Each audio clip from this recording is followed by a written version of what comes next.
મોરબીમાં ગુજસીટક કેસના આરોપીની 1.80 કરોડની મિલકત અને 20થી વધુ બેંક ખાતાઓ સીઝ કરાયા। મોરબી શહેરમાં ગુનેગારોને જેર કરવા પોલીસે મમ્મુ દાટી હત્યા કેસમાં સડવાયેલા 18 આરોપીઓ વિરુદ્ધ Gujarat control of terrorism and organised crime એટલે કે ગુજસીટકનો મુજબ ગુનો દાખલ કર્યો છે। મોરબીના નાયબ પોલીસ અધિક્ષક પીએ ઝાલાએ ગુજસીટક કેસના આરોપીને વિરુદ્ધમાં કરવામાં આવેલ ટાંચ જપ્તીની કાર્યવાહી અંગે પત્રકાર પરિષદમાં જણાવ્યું હતું કે ત્યારે હજુ પણ આ ગુનામાં કેટલાક આરોપીઓ ફરાર હોય। ગૃહ વિભાગ દ્વારા ગુજસીટકના આરોપીઓ ગુનાઓ આચરી એકઠી કરેલી સંપત્તિ ટાંચમાં લેવા હુકમ કરતા મોરબી પોલીસે 4 આરોપીની મોરબીમાં અલગ અલગ જગ્યાએ આવેલ 1.80 કરોડની કિંમતની 30 મિલકતો ટાંચમાં લેવાની સાથે 20 વધુ બેંક એકાઉન્ટ રહેલા 12.50 લાખ ફ્રીઝ કરવાની કાર્યવાહી કરી હતી।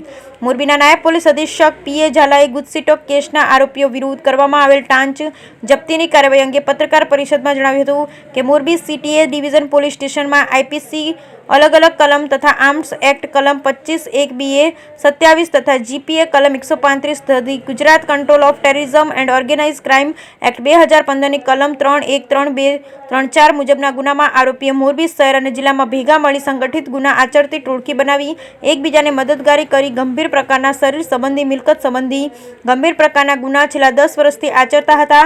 આ ગુનાની પૂર્વગામી તપાસનીશ અધિકારીઓ દ્વારા ઝીણવટભરી રીતે તપાસ કરી ગુનામાં સડવાયેલ આરોપીઓ વિરુદ્ધના પુરાવાઓના આધારે કુલ 18 પૈકી 15 આરોપીઓ અટક કરવામાં આવેલ હતા તેમજ હજુ પણ 3 આરોપીઓ પોતાની ધરપકડ ટાળવા નાસ્તા ફરતા ફરે છે। રોકડા રૂપિયા આશરે 12.50 લાખ જેટલી રોકડ રકમ કરવા હુકમ કરતા મોરબી પોલીસે ટીમ બનાવી સ્થાવર તથા જંગમ મિલકત આશરે 1.80 કરોડની અલગ અલગ 30 મિલકતો ટાંચમાં લેવાની સાથે સાથે અલગ અલગ 24 બેંક ખાતામાં પડેલ રૂપિયા 12.50 લાખ પણ ફ્રીઝ કરાવી દીધા હતા।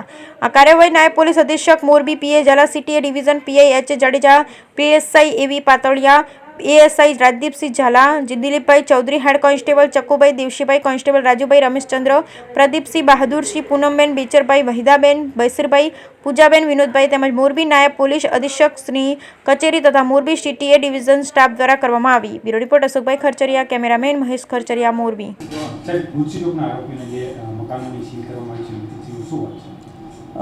મોરબી જિલ્લામાં સને 2021માં એ ડિવિઝન પોલીસ સ્ટેશન ખાતે ગુજસીટકની કલમો હેઠળ ગુનો દાખલ કરવામાં આવેલ હતો।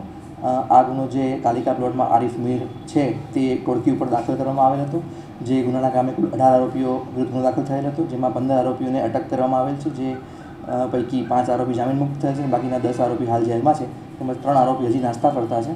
જે આરોપીઓ વિરુદ્ધ જે કલમ 18 છે ગુજસીટક એક્ટની તે મુજબ મિલકત જપ્તની દરખાસ્ત કરવાની જોગવાઈ આ કામની તપાસમાં બાકી રહેલ હતી।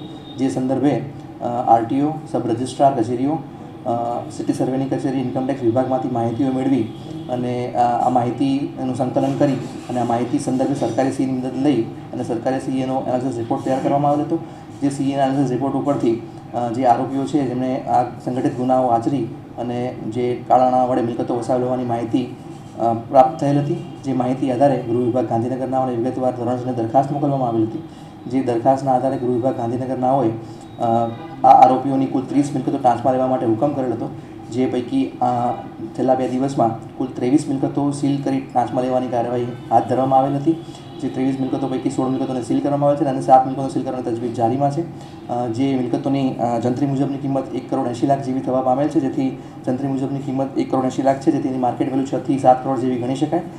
આ ઉપરાંત જે આરોપીઓ છે 18 આરોપીઓના કુલ 24 બેંક એકાઉન્ટને જપ્ત કરવા માટે ગૃહ વિભાગે હુકમ કરેલ હતો। જે 24 એકાઉન્ટ છે જેમાં 12.5 લાખ જેવી રોકડ રકમ છે, જે એકાઉન્ટ પણ જપ્ત કરવાની કાર્યવાહી તજવીજ જારીમાં છે।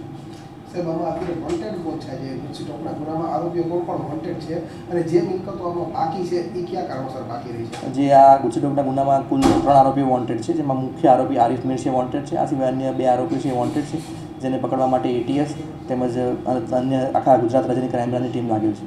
અને આમાં અત્યારે જે બાકી મિલકતો જે 30માંથી બાકી છે એ કયા કારણોસર અત્યારે? 30માંથી 16 મિલકતોને જપ્ત કરી સીલ મારી નોટિસ બોર્ડ લગાવવામાં આવેલ છે। અને જે 7 મિલકતો એવી છે કે જે 7 મિલકતોમાં ભાડુઆત રહે છે એના પરિવાર સાથે, એટલે 7 જે ભાડુઆત જેના પરિવાર સાથે રહે છે એમને નોટિસ આપવામાં આવી છે। નોટિસ પીરિયડ પછી એ મિલકતો સીલ કરવામાં આવશે। આ ઉપરાંત જે રહેણાંક મકાનો છે 4, એ રહેણાંક મકાનો 4 છે એ નિયમ અનુસાર સીલ ન કરી શકાય। એ 4 રહેણાંક મકાનો આપણે સીલ કરેલ નથી અને એ અંગે પંચનામા વિગતવારનો ઉલ્લેખ કરવામાં આવેલ છે। અને અન્ય 3 મિલકતો છે એ ટ્રાન્સફર થયેલ હોય, એ અન્ય વ્યક્તિએ ખરીદ કરેલ હોય, જેથી આપણે સીલ કરી શકીએ તેમ ન હોય, જે અંગે ગૃહ વિભાગને અલગ રિપોર્ટ મોકલવા તજવીજ જારીમાં છે। એક સ્કોર્પિયો વાહન છે જે જપ્ત કરી અને એ ડિવિઝન પોસ્ટે ખાતે સુરક્ષિત હાલતમાં રાખવામાં આવેલ છે।